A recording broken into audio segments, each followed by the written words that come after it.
নামাজ পড়বে না, রোজা রাখবে না, ইসলামের বিধান অনুসারে চলবে না, চাল চালায়া জান্নাত চাই।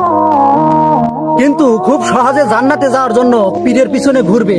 হ্যাঁ, এটাই বাঙালির স্বভাব। তেমনি পরিশ্রম করবে না, বুদ্ধি খাটাবে না, খুব সহজে ভাইরাল হওয়ার জন্য আছে যেহেতু পীর, মাঠে আছে ভণ্ড পীরের গর্জন, কিনে গলায় নিলেই হবে বড় অর্জন। 1000 অথবা 10,000 টাকা দিয়ে তাবিজ কিনলেই মিলবে ফর ইউ, পীরের হাত মাথায় রাখলেই হবে মিলিয়ন ভিউ। সবকিছুই এত সহজ হইলে দেশে থাকতো না বেকার আর ফকিরের ভিড়।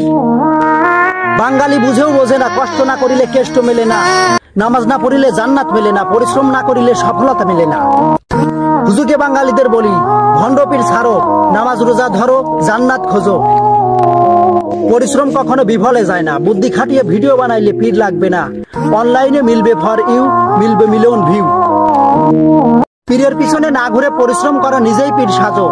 তোমার পীরের কিন্তু পীর ছিল না, নিজের বাবাকে বাবা বলো, ভণ্ড পীরের পিছনে লাথি মারো। একটা কথা সবসময় মাথায় রাখতে হবে, মানুষ পা চেটে নয় খেটে বড় হয়।